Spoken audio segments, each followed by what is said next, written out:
Someone cuts you off in traffic. Your boss criticizes you in front of everyone. Your partner says something that hurts. What do? Most people explode, or they suppress it and suffer inside. The Stoics had a different way, a method that's worked for 2,000 years. It doesn't eliminate emotions, it gives you power over them. Let me show you exactly how it works. Welcome back to Stoic Pathways. Today I'm teaching you how to control your emotions like a Stoic. Not suppress them, not ignore them, control them. This isn't theory. These are 5 specific techniques the ancient Stoics used every single day. Techniques that work in traffic, in arguments, in moments when you want to scream or cry or give up. By the end of this video, you'll have tools you can use immediately. Let's begin. The pause. Create space between stimulus and response. Here's what happens when emotion hits. Someone insults you. Your brain immediately wants to react. Yell back, defend yourself, attack. This happens in milliseconds, and once you react, you can't take it back. The Stoics knew this, so they practiced the pause. Marcus Aurelius wrote, "You have power over your mind, not outside events. Realize this, and you will find strength." The pause is how you access that power. When emotion hits, you stop. 3 seconds, just 3 seconds. Count them in your head. 1, 2, 3. In those 3 seconds, you create space between what happened and your response. Here's why it works. Emotion is chemical.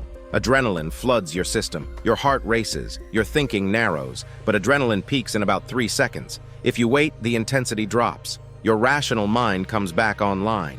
You can choose your response instead of being controlled by reaction.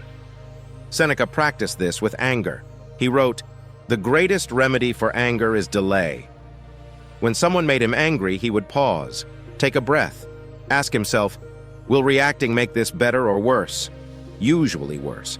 So he'd choose a different response, not because he wasn't angry, because he was in control of his anger. Try this. Next time someone makes you angry, pause, count to 3. Feel the emotion. Don't suppress it. Just don't act on it immediately.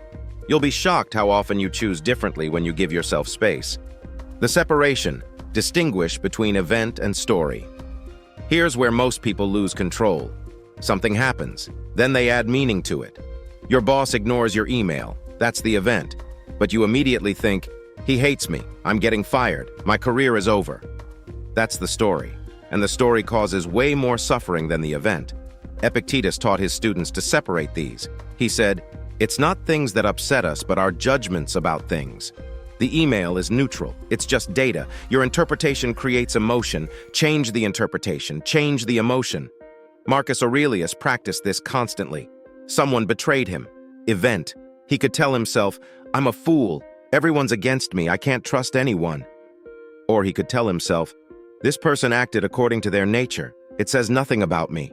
I'll protect myself going forward." Same event. Totally different emotional response. Here's the practice. When something upsets you, write it down. 2 columns. Left column. What actually happened? Just facts. No interpretation. Right column. The story you're telling yourself about it. Look at the difference. The event is usually small. The story is enormous. Now ask, is my story definitely true? Usually not. Create a different story. One that gives you power instead of taking it away. This doesn't mean ignoring real problems. It means stop making problems worse by adding catastrophic interpretations. Most of your suffering is self-created through the stories you tell. The zoom out. Get perspective through scale. When you're angry or anxious or hurt, your problem feels like the entire world. It's all you can see. The Stoics broke this by zooming out, way out, to cosmic scale. Marcus Aurelius wrote, "Think of yourself as dead. You have lived your life. Now take what's left and live it properly." This sounds dramatic, but here's what it does. It reminds you that everything is temporary. This argument you're having, in 10 years you won't remember it. This embarrassment you're feeling, in 100 years no one alive will know it happened. This pain you're experiencing, it will pass. Everything passes. The Stoics called this the view from above. When you're overwhelmed by emotion, imagine looking down at yourself from space. See the earth. See how small your city is, your street, your room, you, your problem. From that height, it's invisible. This doesn't make your problem fake. It makes it right-sized. Seneca practiced this when dealing with insults. Someone called him a name. He'd think, I'm one human on one planet in an infinite universe. This person's opinion is one thought in billions of thoughts happening right now. Why would I let this one thought control me? He wouldn't, because he maintained perspective. Try this. Next time emotion overwhelms you, close your eyes. Picture the Earth from space. Zoom into your continent, your country, your city, your street, your room. See yourself as a tiny speck having a temporary emotional experience. The emotion is real, but it's also small, temporary, manageable. This shift in perspective changes everything. The acceptance. Stop fighting what already happened. Here's a massive source of emotional suffering. Something bad happens, and you spend hours, days, weeks fighting it. This shouldn't have happened. It's not fair. Why me? All that energy wasted on changing the past, which is impossible. The Stoics had a radical solution. Accept what happened, immediately, completely. This isn't giving up. It's not saying you like it. It's saying, this happened. I can't change that. So I'll stop wasting energy wishing it didn't happen and use that energy to deal with what's next. Marcus Aurelius called this the art of acquiescence. Accept what you cannot change so you can focus on what you can. Epictetus put it simply. Don't demand that things happen as you wish, but wish that they happen as they do, and you will go on well. When his leg was broken by his master, he didn't spend years angry about it. He accepted it. Then he focused on philosophy. He couldn't control his leg. He could control his mind. So that's where he put his energy. Here's the practice. When something bad happens, say out loud, this happened. I accept it. Not, I like it. Just, I accept it. Feel the emotional shift.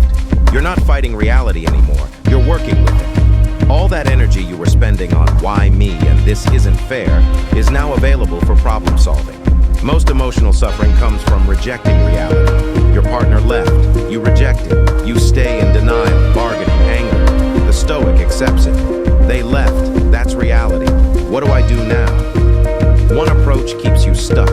One approach moves you forward. Acceptance isn't weakness, it's the beginning of strength. The reframe. Ask better questions. When emotion hits, your brain asks automatic questions. Why is this happening to me? Why do I always fail? What's wrong with me? These questions generate negative answers, which create more negative emotions. The Stoics knew this, so they asked different questions. Instead of, why me? Ask, what can I learn? Instead of, why do I always fail? Ask, what can I do differently? Instead of, what's wrong with me? Ask, how can I grow from this? Different questions, different emotions, different outcomes. Marcus Aurelius wrote, the impediment to action advances action. What stands in the way becomes the way. He trained himself to see obstacles as opportunities, not because he was delusional, because asking, how is this useful, is more productive than asking, why is this unfair? Seneca practiced this with everything. Lost money? What can I learn about managing resources? Betrayed by a friend? What can I learn about choosing better people? Faced with death? What can I learn about living fully now? Every negative event became a teacher when he asked the right questions. Here's your practice. Write down the 3 most common negative questions you ask yourself. For me it was, why am I so stupid? Why does nothing work? What's wrong with me? Now write replacements. What's the lesson here? What's one thing I can improve? How can I use this experience? When you catch yourself asking the negative question, immediately replace it with the better question. Your brain will answer whatever you ask it. So, ask better questions. So those are the 5 Stoic techniques for controlling your emotions. The pause creates space. The separation removes false stories. The zoom out gives perspective. The acceptance stops fighting reality. The reframe asks better questions. None of this eliminates emotions. That's not the goal. The goal is to stop being controlled by them. Marcus Aurelius felt anger. Epictetus felt pain. Seneca felt fear. They were human. But they didn't let those emotions make their decisions. You feel the anger. Then you pause. You feel the anxiety. Then you separate fact from story. You feel the hurt. Then you zoom out for perspective. Emotions are information, not commands. Here's your practice for this week. Pick one technique, just one. Use it every single day. Start with the pause. It's the simplest. When emotion hits, count to 3 before responding. That's it. Do that for 7 days. Then come back and tell me what changed. I guarantee you'll catch yourself before saying something you regret. Before making a decision you'll undo. Before acting from emotion instead of wisdom. If you want more Stoic tools that work in real life, subscribe to Stoic Pathways. We make ancient philosophy practical. Hit the bell so you don't miss new videos. Now go practice these techniques. Your emotions don't have to control you anymore.